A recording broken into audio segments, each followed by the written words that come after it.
தனியாக உட்காந்துருக்கேன், யாருமே இல்லை, ஒரு சேர் கிடஞ்சி உட்காந்துருக்கேன். நான் முடிவு பண்ணிட்டேன் 2-3 நாளே சினிமா நமக்கு ஒத்து வராது, இல்லைங்க ஏன்னா இது வேற மாதிரி இருக்கு, 3 வகையான சாப்பாடை போடுறேன் அப்படின்ட்டு கிளம்பிட வேண்டியதான் அப்படின்னு நானாக முடிவு பண்ணிட்டு சேரில் போய் உட்காந்துருக்கேன், தனியாக உட்காந்துருக்கேன். சாயங்காலம் சொல்லிட்டு கிளம்பிடுவோம். அப்படி ஒன்று நிறுத்திச்சு. நேஷனல் அவார்ட் ஃபைனல் ரவுண்ட் ஒன்று நிறுத்தினேன்.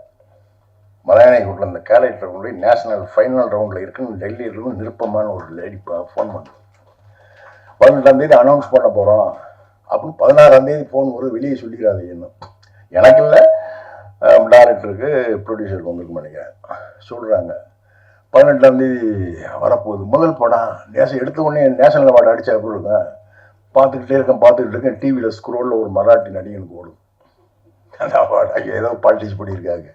ஏவி பார்த்தப்பையும் சரி, இந்த படம் பார்த்தப்பையும் சரி, இவரோட மூர்க்கத்தனமான நடிப்பும் அந்த கதாபாத்திரமும், அதுவும் கையில விலங்கு மாட்டிட்டு நடந்து வர சீன் தெரியும், அதுல இருக்கிற ஒரு மீசை முறுக்கி விடுற அந்த ஒரு கம்பீரமும், ஆனா அதையெல்லாம் தாண்டி அந்த அவர் சொன்ன அந்த கழுத்துல வெட்டுப்பட்ட உடனே மேல ஷில் அவுட்ல ஒரு மாடியில நடந்துட்டு இருப்பாரு, நான் தான் அந்த கொலையை பண்ணேன்ற ஒரு ஒரு ஒரு கர்வமும் கம்பீரமும்ங்கிறத ஒரு கதாபாத்திரமா ஒருத்தர் இவ்வளவு கோவப்படுறதுக்கூடிய ஒரு கதாபாத்திரம் நடிக்க முடியுமா அப்படிங்கிறது மட்டும் இல்லாம பல திரைப்படங்கள்லயும் சரி இவரோட நடிப்பு இவர் நம்மள ஒருத்தரா பார்க்க வச்சிருக்கு.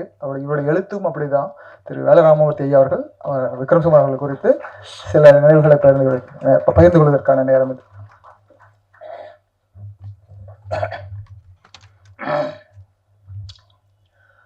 ஆயிரத்தி 1978 வருஷம் எங்க அப்பா இறந்தார். 2018 வருஷம் 40 வருஷம் கழிச்சு எங்க அம்மா இறந்தாங்க. 2025 விக்ரம் சுகுமார் இறந்திருக்காரு. எப்படி என்னுடைய தாய் தகப்பனை நான் நினைவு கூறுவனும், அதுபோல்தான் எனக்கு விதை போட்ட நீர் ஊற்றிய, நான் அவருடைய 2016 வருஷம் நான் கிடாரி ஷூட்டிங்கில் இருக்கேன் கோயில்பட்டியில். ஏப்ரல் 12 அவர் பிறந்த நாள் அன்னைக்கு அங்கிருந்து அவருக்கு ஒரு இது போட்டேன், பதிவு போட்டேன். இன்று நான் உண்ணும் ஒவ்வொரு சினிமா படுக்கையிலும் விக்ரம் சுகுமாரன் பெயர் எழுதப்பட்டிருக்கிறது. அப்படி இந்த அப்பாவை பத்தி நான் என்ன பேசிட முடியும், எவ்வளவு பேச முடியும், எங்க அம்மாவை பத்தி நான் எவ்வளவு பேச முடியும். அது மாதிரி தான் விக்ரம் சுகுமாரனை பத்தி அவ்வளவு பேசும், மலையாளி கூட்டத்தை பத்தி அவ்வளவு பேசும். என்னுடைய முதல் படமாக பிப்ரவரி 1ஆம் தேதி 2013 வருஷம் பிப்ரவரி 1ஆம் தேதி முதல் நாள் நான் ஜிவி பிரகாஷ் எல்லாம் குத்துவிளக்கு ஏற்றலாம் குன்னூர்ல தேனியில். அன்னைக்கு எனக்கு பிறந்த நாள். நான் மறந்துட்டேன். ஃபேஸ்புக்கில் பார்த்துட்டு விக்ரம் சுகுமாரன் ஒரு பெரிய ஏற்பாட்டை பண்ணி கேக்கு வெட்ட வச்சு மாலைகளை போட்டு ஷால் போட்டு அன்னைக்கு தான் முதல்ல ஃபர்ஸ்ட் டே ஷூட்டு. 61வது வயசு எனக்கு இருந்தேன்னா எல்லாரும் சொல்லுவாங்க சினிமா அந்த கேமரா ஃபியர் அப்படி இப்படின்னா பொதுவாக எல்லாரும் சொல்றது உண்டு. எனக்கு அது இல்லை. காரணம் என்னன்னா விக்ரம் என்னை நடிக்க விடலை. நான் நடக்கிற ரசிச்சு எடுத்தாரு. நான் என்னுடைய ஒவ்வொரு அசைவுமே அப்படி பதிவு பண்ணார். அது அப்படி செய்யுங்க சார், இப்படி செய்யுங்க சொன்னதே இல்லை எனக்கு மட்டும். என்னை ரசிச்சு எடுத்தார். அதனால எல்லாரும் சொல்லுவாங்க மலையாள கூட்டத்தில் நான் வாழ்ந்தேன். இது முதல் நாள் போறோம், தேனி கூப்பிட்டு விட்டா நான் முடியெல்லாம் நிறைய வச்சிருந்தேன். ஒரு ஆஃபீஸு மாடியில் ஆஃபீஸு கதையை சொன்னார். கதையை சொல்லிட்டு சார் கொஞ்சம் முடிய வெட்டிக்கலாமா சார்? சரி வெட்டிக்கலாம். அங்கே லோக்கலாக அங்கே ஒரு இதை கூட்டிகிட்டு வந்தார் முடி வெட்டுறவரை.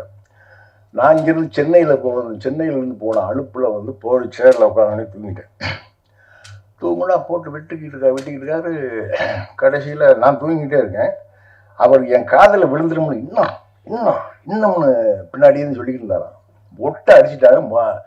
முடிஞ்சு சார் பாருங்க சார், கண்ணாடியை கொடுத்தா சரி, கண்ணாடியை கொடுத்தா மொட்டை அடிச்சிருக்காங்க. நான் ஏற்கனவே உங்களுக்கு எல்லாருக்கும் நல்லா தெரியும் தமிழ்நாட்டு எழுத்தாளர்களுக்கு வீட்டில் எவ்வளோ மரியாதை இருக்கும். இல்லை போய் போய் சோழா பைய போட்டு சுத்திக்கிட்டே அலைகிறாரு. எல்லா வீட்லயும் எழுத்தாளர்களுக்கு அவ்வளவு மரியாதை. ஏன்னா வருமானம் இல்லைங்க. இப்ப என்னையா இப்படி ஒட்ட வெட்டி ஏன்னா வீட்டுக்கு போன கஞ்சி கிடைக்காதியா அப்படிங்கிற. சார் ஃப்ரேம்ல பாருங்க சார் அப்படிங்கிறார். முடியை வெட்டிட்டு கூட்டிட்டு போறாரு அந்த குன்னூர். அந்த ஷூட்டுக்கு 2 நாளைக்கு முன்னாடி ஒரு டெஸ்ட் ஷூட் மாதிரி. அங்கே போய் கையில் வேல்கம்பை கொடுத்து அந்த வேட்டியில் கட்ட விட்டு தெருவிலேயே நடந்து வர சொல்கிறார். சொல்ல சொல்ல செய்கிறேன் நான். ஷூட்டை ஆரம்பித்தா 1 நாள் ஆகிருக்கு, 2 நாள் ஆகிருக்கு. அந்த குன்னூரில் ஒரு பெரிய வீட்டில் கீழே ஷூட் போய்கிட்டு இருக்கு. எனக்கு முடிஞ்சு நான் மேலே உட்காந்துருக்கேன். ரூமு தனியாக உட்காந்துருக்கேன். யாருமே இல்லை. ஒரு சேர் கிடஞ்சி உட்காந்துருக்கேன். நான் முடிவு பண்ணிட்டேன் 2-3 நாளே சினிமா நமக்கு ஒத்து வராது. இல்லைங்க ஏன்னா இது வேற மாதிரி இருக்கு. 3 வகையான சாப்பாடை போடுறேன் அப்படின்ட்டு கிளம்பிட வேண்டியதான் அப்படின்னு நானாக முடிவு பண்ணிட்டு சேரில் போய் உட்காந்துருக்கேன். தனியாக உட்காந்துருக்கேன். சாயங்காலம் சொல்லிட்டு கிளம்பிடுவோம். ஜெமினி கணேசன் சுருளிராஜனும் பண்ண டைரக்டர் இளவரசன் என் மகனாக நடிக்கிறார் அந்த படத்தில். அவர் தச்சியெல்லாம் மேலே ஏறி வந்தார். வந்தால் என்ன சார் தனியாக உட்காந்துருக்கீங்க? இல்லை இளவரசு எனக்கு ஒத்து வரல சினிமா, நான் கிளம்ப போகிறேன். டைரக்டர்கிட்ட சொல்லிட்டு போகிறதா சொல்லாமல் போகிறதா யோசிச்சுருக்கேன். அவர் தயங்கி சொன்னார், சார் 20 வருஷத்துக்குமே நாங்கள் சினிமாவில் இருக்கிறோம்.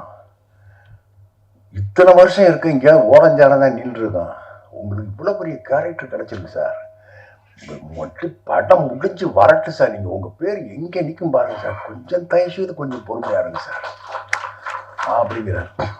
நான் அவர் சொல்கிற அரையும் குறையுமா வாங்கிட்டு என்னடா அப்படின்னு உட்காந்துருக்கேன். என்னமோ தெரியல, அவர் சொன்ன விஷயங்கள் ஏதோ மனசுக்குள்ளே இறங்கி அன்னைக்கு உட்காமன்னு உட்காந்துட்டேன். வந்து அவர் போகுது போச்சுன்னா வந்து நின்றுச்சு. நான் பார்த்தோமே அப்படி ஒன்று நிறுத்திச்சு. நேஷனல் அவார்டு ஃபைனல் ரவுண்ட் நிறுத்தினேன். மலையாளி கூட்டில் அந்த கேரக்டர் கொண்டு போய் நேஷனல் ஃபைனல் ரவுண்டில் இருக்குன்னு டெல்லியிலிருந்து நிருப்பமான ஒரு லேடி ஃபோன் பண்ணு. 12ஆம் தேதி அனௌன்ஸ் பண்ண போகிறோம் அப்படின்னு 16ஆம் தேதி ஃபோன் வரும். வெளியே சொல்லிக்கிறாங்க. இன்னும் எனக்கு இல்லை, டைரக்டருக்கு ப்ரொடியூசருக்கு உங்களுக்கு நினைக்கிறேன். சொல்கிறாங்க 18ஆம் தேதி வரப்போகுது. முதல் படம் எடுத்த உடனே நேஷனல் அவார்டு அடித்தா எப்படி இருக்கேன். பார்த்துக்கிட்டே இருக்கேன். டிவியில் ஸ்க்ரோலில் ஒரு மராட்டி நடிகனுக்கு ஓடும் அந்த அவார்டு. ஏதோ பாலிட்டிக்ஸ் பண்ணியிருக்காங்க. இல்லை இப்படி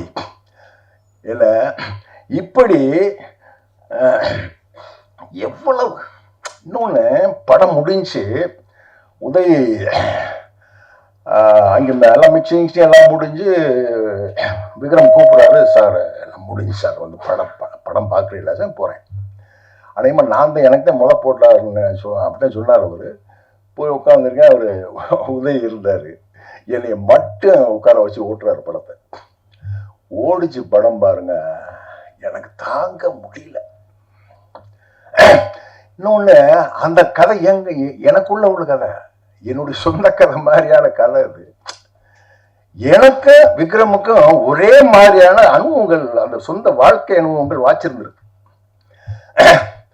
படம் முடியுது, விஜயம்மா அப்படியே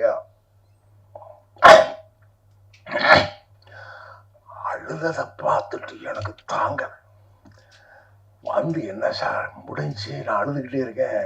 விக்ரம் உள்ள வர்றாரு. என்ன சார் கெட்டி பிடிச்சிட்டு ஒரே ஆளு. அப்படி என்னை வந்து கொண்டு இழுத்து விட்ட. அடுத்தடுத்து அவர் போட்ட விழுவாங்க. அவர் கொடுத்தாரா அப்படி இருந்தோம். அப்படியே வாட்ச் வந்துச்சு. நம்ம வந்து இந்த இடத்துக்கு நம்ம நின்றுருக்கோம். இந்த விக்ரம் சுகுமாரன் பாலாவும் நானும் பல வருஷம் வேற ஒரு விஷயமா, தாரப்பட்ட விஷயமா, வேற விஷயமா அடிக்கடி டெய்லி சந்திப்போம். ஒரு 4 வருஷம் டெய்லி சந்திக்கிற பழக்கம் இருந்தது. அந்த சந்திப்பில் ஒரு 15 தடவையாவது பாலா சொல்லியிருப்பாரு, அண்ணே மலையாள கூட்டம் டைரக்ட் மிரட்டிட்டான்னு ஒரு 15 சொல்லியிருக்காரு. அப்படி ஒரு உண்மையிலேயே திருநாவுக்கரசர் சொன்ன மாதிரி இது எங்கெங்கே உலகம் முழுக்க ஒரு பாடமாக வைக்கப்பட வேண்டிய ஒரு படம்.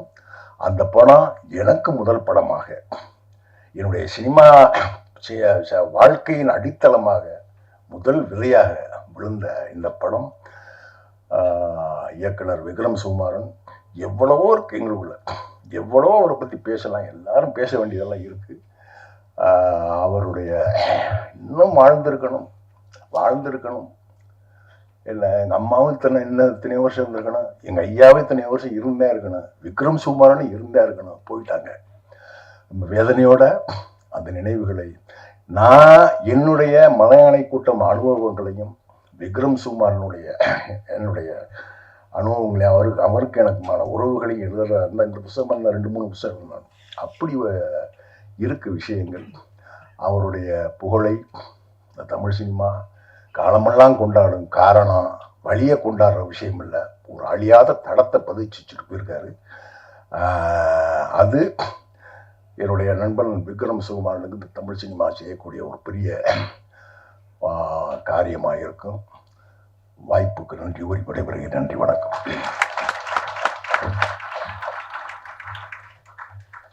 அருமையான நினைவுகளை பகிர்ந்து கொண்டமைக்கு நன்றி சார். Thank you so much. அடுத்ததாக